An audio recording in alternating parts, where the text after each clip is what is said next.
Hoy celebramos a San Marcos el Evangelista. Él no perteneció al grupo de los 12 elegidos por Jesús para ser sus apóstoles, pero sí perteneció a ese grupo más amplio de discípulos. Él sí conoció de cerca al Señor Jesús. Hay ciertos indicios de que tal vez la cena pascual, la última cena, fue precisamente en la casa de la familia de Marcos. Y también algunos piensan, especulan, que un pasaje, una anécdota ocurrida en Getsemaní y que solo Marcos conoce y platica, tal vez él sea el protagonista de esa cena, de esa escena. Marcos cuenta que cuando Jesús fue arrestado en Getsemaní, un joven, envuelto en una sábana, trató de impedirlo y le quitaron la sábana y huyó desnudo. Si la cena fue en la casa de Marcos, es posible que Marcos siguiera a Jesús y a sus discípulos de lejos. Es posible que él sea el protagonista de esa escena. Ciertamente estuvo con los discípulos después de la Pascua. Fue testigo de la ascensión que él mismo nos narra en el Evangelio de hoy. Y no solo fue testigo de la ascensión del Señor, sino esas últimas palabras del Señor marcaron su conciencia. Vayan por todo el mundo y anuncien el Evangelio a todas las criaturas. Marcos comprendió que la verdadera fe en Jesús no es un tesoro para enriquecernos a nosotros mismos, para crecer como mejores personas, sino que es un tesoro para compartir, para transmitir a los demás que la fe en Cristo o es una fe que nos hace misioneros allí donde estamos, capaces de transmitir la convicción de nuestra fe con nuestras acciones, o no es verdadera fe en Cristo. Es teoría, es ideología, es una manera de pensar que nos hace buscar un maestro, pero no buscar al maestro, a Jesús, el único maestro, y que por lo tanto fácilmente puede llevarnos por falsos rumbos. La verdadera fe es misionera. Es un regalo no para mí, sino para todos. Un regalo que debo transmitir. Marcos acompañó a Pablo en algunos de sus viajes. También fue compañero de San Bernabé en otros viajes misioneros. Finalmente se convirtió en compañero y colaborador de uno de los testigos más cercanos de todo lo que Jesús había dicho y hecho. Discípulo muy cercano de Pedro. Compañero, colaborador suyo. Pedro llegó a quererlo tanto que, como escuchamos en la primera lectura, una carta de Pedro, se refiere a él llamándole mi hijo Marcos.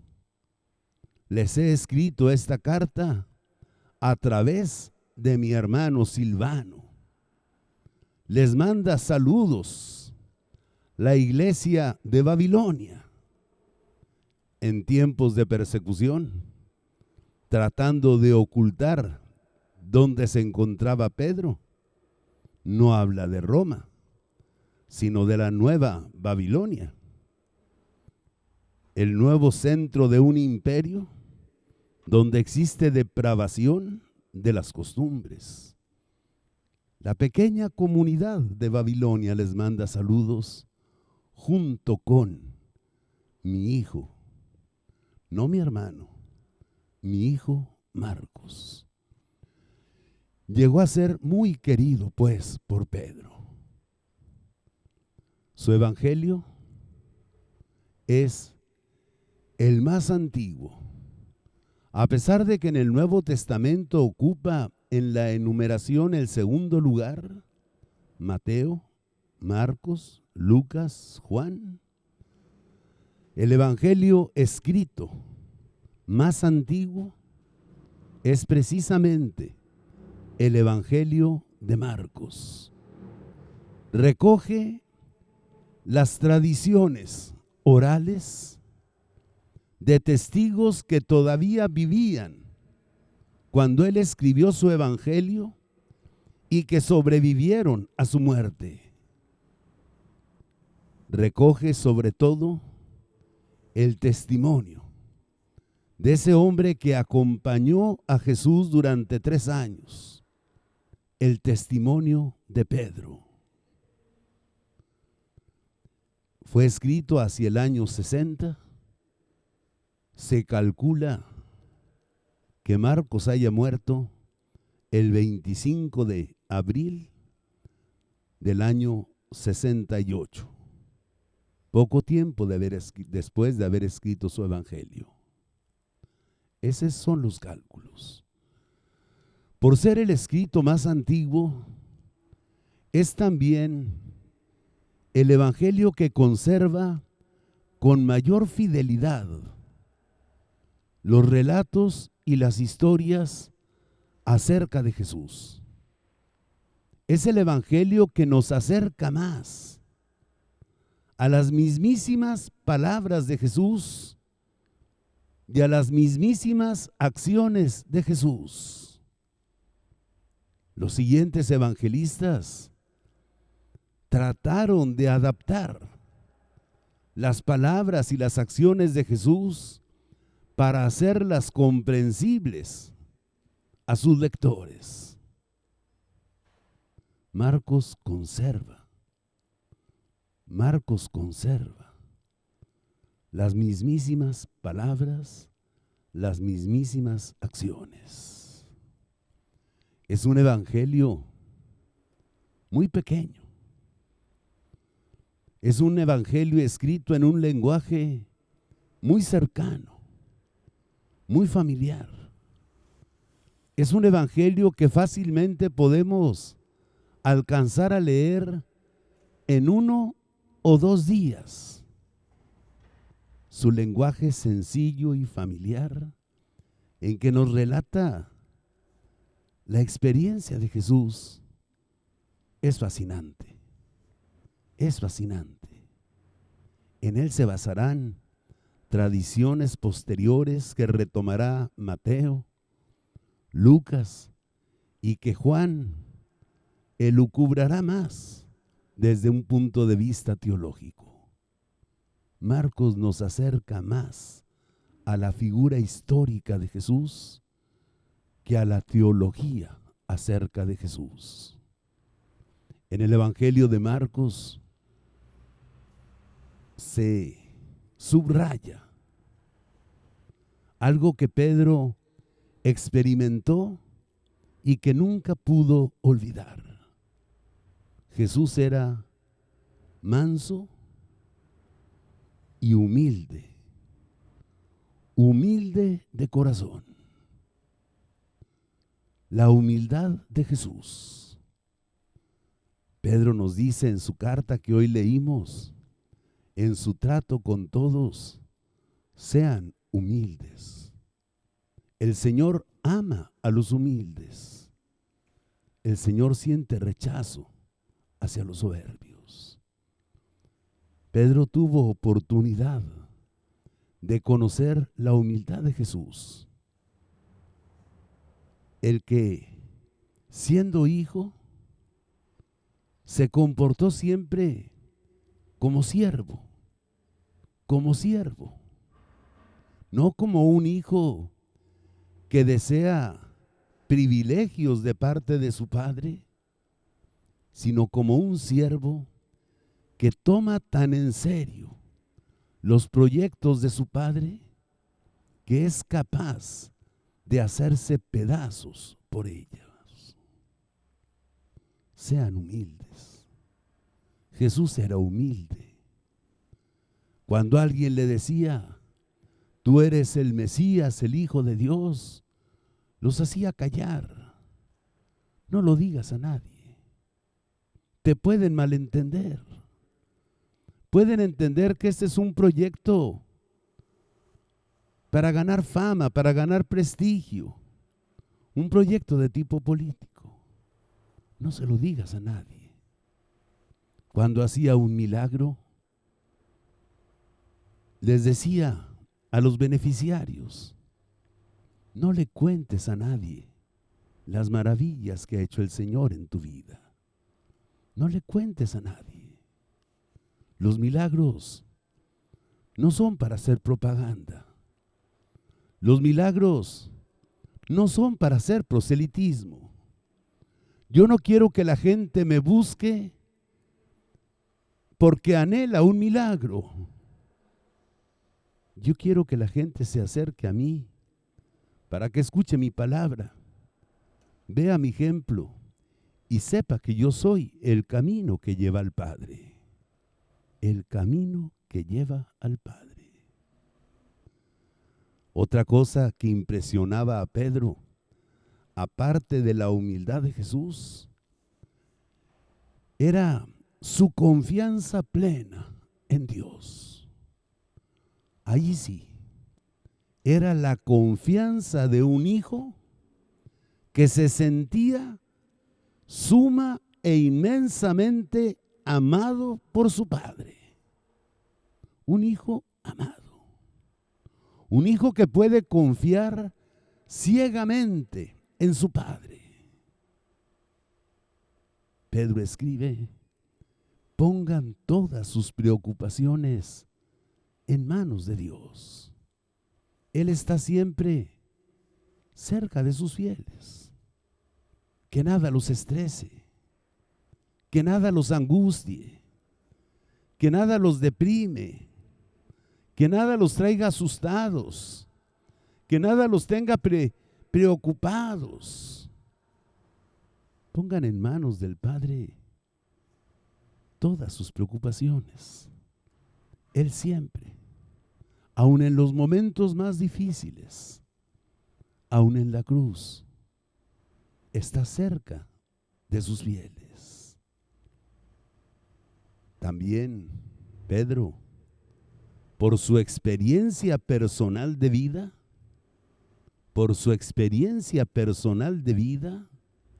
supo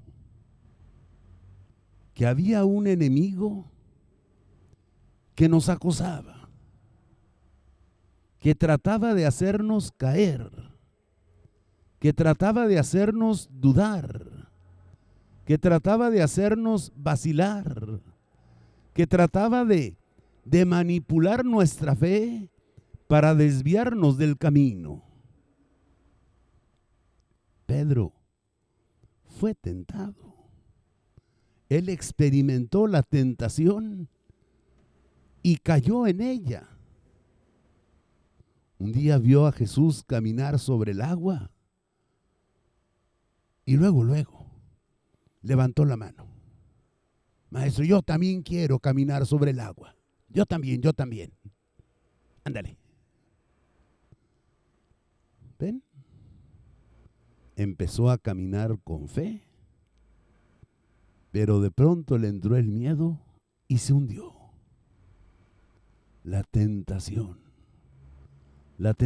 de querer ser igual al Maestro, de no descubrir nuestra pequeñez, de no descubrir nuestra fragilidad,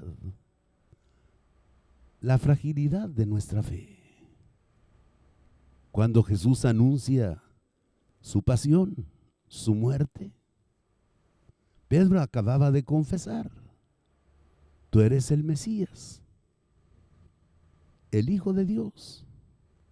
Pero cuando oye que Jesús habla de sufrimiento, de cruz y de muerte, inmediatamente se lleva aparte a Jesús y le dice: maestro, no empieces con esas boberías. Tú sabes cómo te quiere la gente y cómo te sigue la gente. Es imposible que alguien trate de ponerte una mano encima. Quítate esas ideas tontas de la cabeza. Y la respuesta de Jesús es muy fuerte. Apártate de mí, Satanás. Apártate de mí, Satanás. Tras las palabras de Pedro, Jesús descubrió el pensamiento de Satanás. Jesús descubrió quién estaba inspirando la mente de Satanás. Apártate de mí, Satanás. Tu manera de pensar es mundana. Tú piensas en éxito. Tú piensas en prestigio. Tú piensas en poder. Esa no es la manera de pensar de Dios. Apártate de mí. En la última cena, sentirse Pedro mejor que los demás. Maestro, aunque todos te abandonen, yo jamás te abandonaré. Yo daré mi vida por ti. Y lo negó 3 veces. Y lo negó 3 veces. Fue tentado y cayó. Y la vida lo hizo humilde. Lo hizo descubrir sus limitaciones y su fragilidad. Jesús le bajó los humos a Pedro y solo entonces lo constituyó en jefe de su iglesia. Cuando había aprendido la lección de que él no era mejor que nadie, superior a nadie, que no era impecable, que era igual al maestro. Sí, él sintió la tentación. Para él fueron significativas las palabras de Jesús: Simón, Satanás te tentará y te sacudirá como se sacude el trigo. Yo rezaré por ti para que tu fe no desfallezca. Para que tu fe no desfallezca. Por eso Pedro nos habla de ese estar siempre vigilantes. Su enemigo, el diablo, ronda sigilosamente como un león, esperando el momento de tu debilidad para abalanzarse sobre su presa. El momento de tu fragilidad. Resístanle. Resístanle. Dense cuenta de que en la iglesia, de que en el mundo, muchos tienen que soportar lo mismo que ustedes soportan. No quieran tener de parte de Dios un trato especial. Él vino a compartir nuestra vida y nosotros tenemos que compartir la vida de nuestro pueblo. No tenemos por qué pedirle a Dios privilegios. Bendíceme, protégeme, dame hoy nuestro pan de cada día, perdóname, no me dejes. Siempre es inclusivo, es a todos, es a todos. Esa es la predicación de Pedro. Eso es lo que Pedro aprendió de Jesús y eso es lo que Marcos aprendió de Pedro. Eso es lo que Marcos anota en su evangelio. Otra cosa importante. Marcos entendió que el evangelio no solo se predica con palabras, sino que debe de ser confirmado con acciones. El Señor confirmaba la predicación de los apóstoles con los milagros que hacían. Los milagros. Los milagros son las cosas pequeñas que hacemos y que tienen un alcance que es insospechado. El joven del que hablábamos ayer, al escuchar el relato de la multiplicación de los panes. El muchachillo que se acerca y ni siquiera se atreve a decirle a Jesús, sino le dice a Andrés, a uno de los 12, oiga, yo sé que están preocupados por el hambre. Aquí tengo 5 panes y 2 peces. Se imaginaba el milagro que sucedería con esos panes y esos 2 peces. Se imaginaría aquel muchacho la trascendencia de su gesto.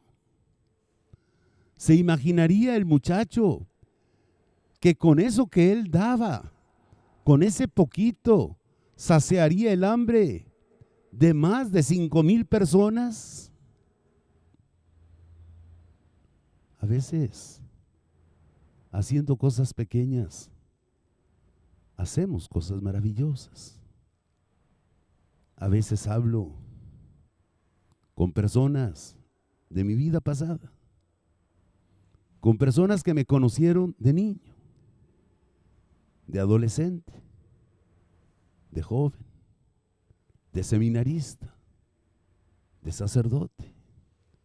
Y a veces ellos recuerdan palabras, gestos, acciones que para mí fueron tan insignificantes que no las recuerdo, que hasta pienso que me están inventando historias,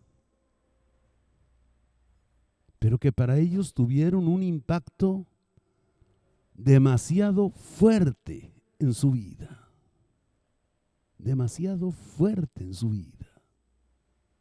Yo digo, pero ¿qué chiste tiene eso que te dije? ¿Pero qué tiene de grande ese gesto?